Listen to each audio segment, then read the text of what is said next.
सरकार ने जो ये सीएए कानून को लागू करके जो हमारे पड़ोस के देशों में प्रताड़ित हिंदू, जैन, बौद्ध हैं, सिख हैं, उनको जो हमारे देश की नागरिकता दे रही है, ये स्वागत योग्य कदम है। ये तो इनका तो काम ही है जलना, कुड़ना, चिढ़ना, देश को तोड़ना, ये सब इनकी आदत है। तो इनसे हमें प्रभावित नहीं होना और अपना काम करना है। देश में जो आए हैं प्रताड़ित होके, बांग्लादेश से, पाकिस्तान से, अफगानिस्तान से, गैर मुस्लिम जो हैं, ये हमारे देश में आएंगे तो देश के हित में काम करेंगे, ये देशभक्ति का काम करेंगे ये लोग। लेकिन ये जो रोहिंग्या को बसाते हैं, वो तो देश को तोड़ने फोड़ने की, वो जो हमारे देश में जो एक जनसंख्या का जो अनुपात है उसको बिगाड़ने के लिए ये लोग प्रयास करते हैं। इसलिए ये लोग तो ऐसे बोलते रहेंगे। अब इनके कहे कहे यदि सरकार चलेगी तब तो सरकार भी नहीं चल पाएगी, क्योंकि ये तो चाहते हैं कि सरकार टूट जाए, बिखर जाए, बंद हो जाए, इनकी सरकार आ जाए। 50-60 देश हैं, फिर तुम लोग को हिंदुस्तान क्यों दिखता है? इन लोगों का मकसद है 1526, 1200, 1100 ईस्वी जब हमारे देश में हिंदू शासन था, पृथ्वीराज चौहान का, महाराणा प्रताप, उस समय के बाद से इन लोगों ने हिस्ट्री पढ़ी भारत की तो पता चला कि इसको लूटो, यदि इसको हम लोगों ने जीत लिया तो हम पूरी दुनिया पे राज कर लेंगे। तब से तुम्हारे बाबर से लेके आज तक जो है कुछ तो बिगाड़ नहीं पाए हिंदुस्तान को। तुम लोग उल्टा काम करते हो, हिंदुस्तान को बिगाड़ कोई नहीं बिगाड़ सकता। पाकिस्तान क्या कहता है, चाहे 1000 साल तक हमें लड़ाई करना पड़े, हम कश्मीर को लेके रहेंगे। अरे कश्मीर को तो मोदी ने 6 साल के अंदर में वहां से धारा 370 हटा दिया, 35A को हटा दिया। तुम लोग क्या करोगे? धर्म विशेष को खरोंच भी लग जाती है तब तो एकजुट हो जाते हैं, लेकिन इन अंधों को तब नहीं। ये अंधे हो जाते हैं तब कि जब पाकिस्तान में हिंदुओं के, महिलाओं के साथ खुलेआम बलात्कार किया जाता है, उनका धर्म परिवर्तन किया जाता है, वैसे ही बांग्लादेश में और वैसे ही अफगानिस्तान में, तब इनकी आंखें कहाँ चली जाती हैं? तब ये लोग ब्लैक चश्मा क्यों पहन लेते हैं? तो ये इनकी आरंभ से ही भेदभाव की नीति है। इससे आप समझिए कि ये जो दुनिया में चल रहा है ना, ये दुनिया में जो पॉलिटिक्स है, वर्ल्ड पॉलिटिक्स जो है, ये धर्म की पॉलिटिक्स है। इसका नाम है पॉलिटिक्स, लेकिन वस्तुतः है ये धर्म की लड़ाई। चीन में जब, आप बताइए मुझे, चीन में जब वहाँ पर सताया जाता मुसलमानों को, तब ये लोग क्यों नहीं बोलते हैं? तो ये इनकी भेदभाव की नीति है। जहाँ इनको फायदा नजर आता है वहाँ तो ये कुछ करते नहीं हैं, और जहाँ पर देखते हैं हिंदू, ये लोग हिंदुओं को फूटी आंख से भी नहीं देखना चाहते हैं। जबकि पूरी दुनिया को यदि कोई बचाएगा तो वो हिंदुत्व, सनातन संस्कृति और धर्म ही बचाएगा। बाबा जी, गृह मंत्रालय की तरफ से अब सीए को लेकर आवेदन दे दिए गए हैं और आवेदन मांगे गए हैं उन लोगों से जो कि पाकिस्तान, अफगानिस्तान और बांग्लादेश जैसे देशों से यहाँ पर रहने के लिए आए थे, जो गैर मुस्लिम है। अब उन लोगों के लिए नागरिकता दी जाएगी, मतलब सीए लागू कर दिया गया है। कैसा लग रहा है आपको ये सारी चीजें देखकर? अब ये बहुत ही हर्ष का विषय है और इसका सभी हिंदुस्तानियों को स्वागत करना चाहिए, क्योंकि जब हमारा देश आज़ाद नहीं हुआ था तब ये अफगानिस्तान, ये पाकिस्तान, ये बर्मा, बांग्लादेश, ये सब हमारे देश के अंदर ही आते थे। और जब देश का बंटवारा हो गया आज़ादी के बाद तो ये अलग हो गए।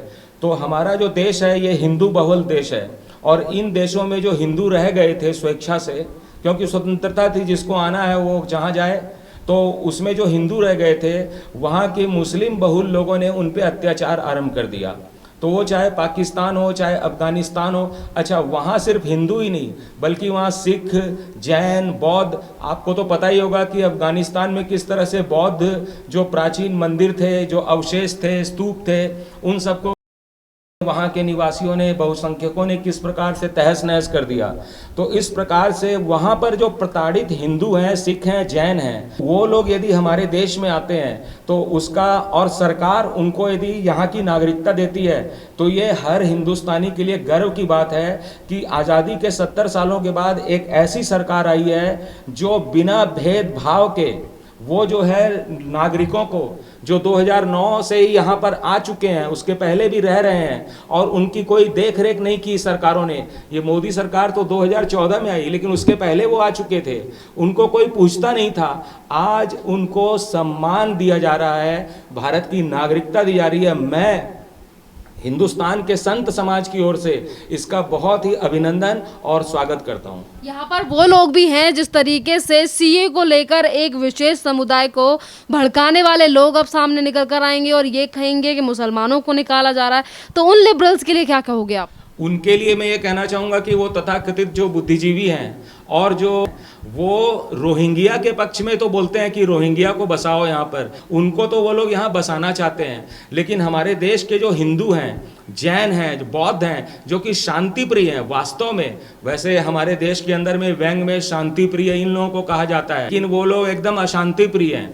ये जो हमारे देश के जो देश में जो आए हैं प्रताड़ित होकर, बांग्लादेश से, पाकिस्तान से, अफगानिस्तान से, गैर मुस्लिम जो हैं, ये हमारे देश में आएंगे तो देश के हित में काम करेंगे, ये देशभक्ति का काम करेंगे ये लोग। लेकिन ये जो रोहिंग्या को बसाते हैं वो तो देश को तोड़ने फोड़ने की, वो जो हमारे देश में जो एक जनसंख्या का जो अनुपात है उसको बिगाड़ने के लिए ये लोग प्रयास करते हैं, इसलिए ये लोग तो ऐसे बोलते रहेंगे। अब इनके कहे कहे यदि सरकार चलेगी तब तो सरकार भी नहीं चल पाएगी, क्योंकि ये तो चाहते हैं कि सरकार टूट जाए, बिखर जाए, बंद हो जाए, इनकी सरकार आ जाए। तो ऐसे में सरकार ने जो ये सीएए कानून को लागू करके जो हमारे पड़ोस के देशों में प्रताड़ित हिंदू, जैन, बौद्ध हैं, सिख हैं, उनको जो हमारे देश की नागरिकता दे रही है, ये स्वागत योग्य कदम है। ये तो इनका तो काम ही है जलना, कुड़ना, चिढ़ना, देश को तोड़ना, ये सब इनकी आदत है। तो इनसे हमें प्रभावित नहीं होना और अपना काम करना है। अगर रोहिंग्या हमारे देश में आकर बस जाते हैं तो उससे किसी पार्टी को कोई दिक्कत नहीं होती। उसके लिए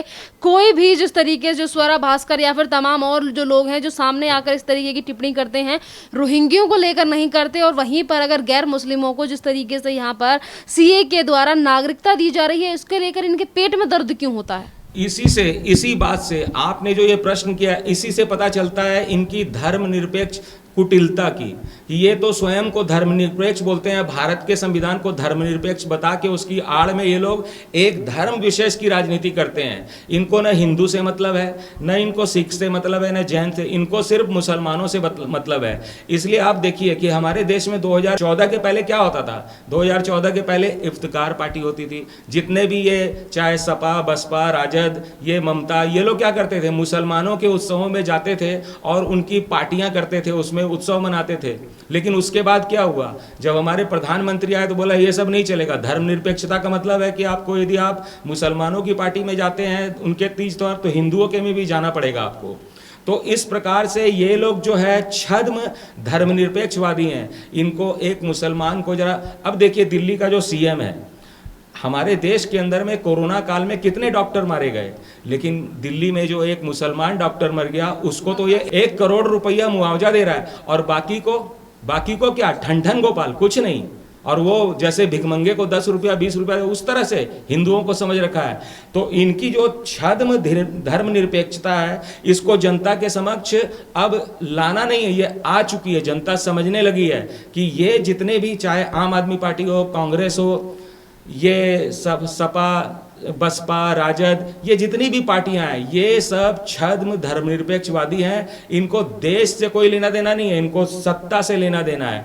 और ये इतने चालाक हैं कि मुसलमानों की राजनीति जानबूझ के करते हैं ये लोग, क्योंकि ये जानते हैं कि मुसलमानों को यदि हम कह देंगे कि हिंदुओं के खिलाफ वोट देना है तो वो सब इकट्ठे एक पार्टी को, जैसे कल बंगाल में दिया और कुछ हिंदुओं ने दे दिया, जीत गए ये लोग। तो इस तरह की ये लोग राजनीति करके सत्ता सुख को अपनाना चाहते हैं और एक धर्म विशेष को आगे बढ़ा के ये राजनीति करना चाहते हैं कि ये सिर्फ हिंदुस्तान के लिए घातक नहीं है, ये पूरी दुनिया के लिए घातक है।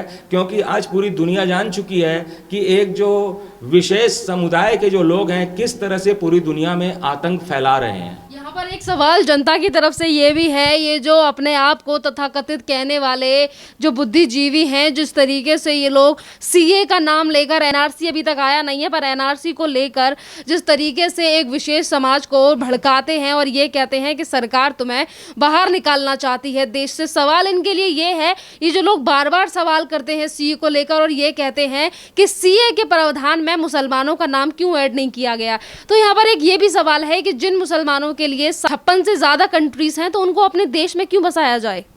देखिए, यदि कोई मुसलमान हमारे देश में आना चाहता है तो वो पर्याप्त आवेदन दे और पर्याप्त कारण बताएं आने के लिए। जैसे पाकिस्तान के कुछ कलाकार लोग हमारे देश में आज भी रह रहे हैं, जैसे कि एक गायक है वो हमारे देश में रह रहा है, उसने मना किया। लेकिन तुम देश में आकर आतंक फैलाओगे। ये रोहिंग्या लोग क्या करते हैं, ये जो है जनसंख्या के अनुपात को बढ़ाते हैं और उसमें भेद उत्पन्न करते हैं, जिससे कि हिंदू मुसलमान में दंगा भड़के। तो ये लोग जो है विशेष धर्म के बारे में तो चिंता करते हैं, इनको बस एक ही धर्म की एक दिमाग में इनके ना फितूर घुसा रहता है। तो मेरा कहना है कि यदि किसी देश का मुसलमान हमारे देश में आए और रहे तो स्वागत है, लेकिन जब तुम्हारा धर्म के नाम पे जब पाकिस्तान जो है, बांग्लादेश क्या है, वो धर्मनिरपेक्ष देश नहीं है, वो लोग धार्मिक देश हैं। तो जब तुम धर्म के नाम पे तुम्हारे देश हैं और तुम लोगों ने दुनिया में 50-56 देश और भी बना लिए हैं डरा के धमका के वहाँ के लोगों को। देखिए, मैंने हिस्ट्री पढ़ी है, वर्तमान मॉडर्न हिस्ट्री, उन देशों के जो नागरिक थे वो अशिक्षित थे, वो लोग के पास धर्म क्या होता उनको पता ही नहीं था। जिसने वहाँ पे ज़्यादा लोगों को मारा कूटा वो वहाँ का राजा बन गया, यानी वहाँ का शासक बन गया। इस प्रकार से जो विस्तारवादी नीति है उसके अंतर्गत इन लोगों ने 50-60 देशों को जो है मुस्लिम बना लिया। अरे जब तुम्हारे 50-60 देश हैं, फिर तुम लोग को हिंदुस्तान क्यों दिखता है? इन लोगों का मकसद है 1526, 1200, 1100 ईस्वी जब हमारे देश में हिंदू शासन था, पृथ्वीराज चौहान का, महाराणा प्रताप, उस समय के बाद से इन लोगों ने हिस्ट्री पढ़ी भारत की तो पता चला कि इसको लूटो, यदि इसको हम लोगों ने जीत लिया तो हम पूरी दुनिया पे राज कर लेंगे। तब से तुम्हारे बाबर से लेके आज तक जो है कुछ तो बिगाड़ नहीं पाए हिंदुस्तान को।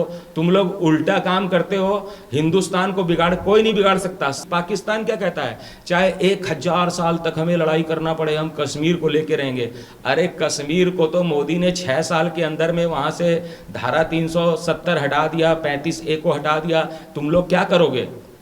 अब देखिए, एक नया समाचार आया कि जो UN का जो अध्यक्ष है वो उल्टे सीधे बात बयान देता है। तो कुल मिला के मेरा ये कहना है कि हम दुनिया के अंदर में, पूरी दुनिया, भारत नहीं, पूरी दुनिया में कुछ लोग जो हैं, कुछ ग्रुप्स हैं इस तरह के जो अमेरिका में वहाँ पर विस्फोट करते हैं, जो ऑस्ट्रेलिया में, न्यूजीलैंड में विस्फोट कर, दुनिया के फ्रांस में आतंकवाद की घटनाएं करते हैं और पता नहीं कहाँ कहाँ करते हैं। ऐसे जो लोग हैं इनकी नीतियों को दुनिया पहचान चुकी है और इसके ऊपर अब बहुत बड़े नियंत्रण की आवश्यकता है। सीए को लेकर जो विरोध करते हुए लोग हैं, क्या उन लोगों को ये नहीं दिखाई देता कि किस तरीके से बांग्लादेश, अफगानिस्तान और पाकिस्तान में हिंदुओं को प्रताड़ित किया जाता है और उनके धर्मों को चेंज करवाया जाता है? ये एक धर्म विशेष को खरोंच भी लग जाती है तब तो एकजुट हो जाते हैं, लेकिन इन अंधों को तब नहीं, ये अंधे हो जाते हैं तब कि जब पाकिस्तान में हिंदुओं के, महिलाओं के साथ खुलेआम बलात्कार किया जाता है, उनका धर्म परिवर्तन किया जाता है, वैसे ही बांग्लादेश में और वैसे ही अफगानिस्तान में,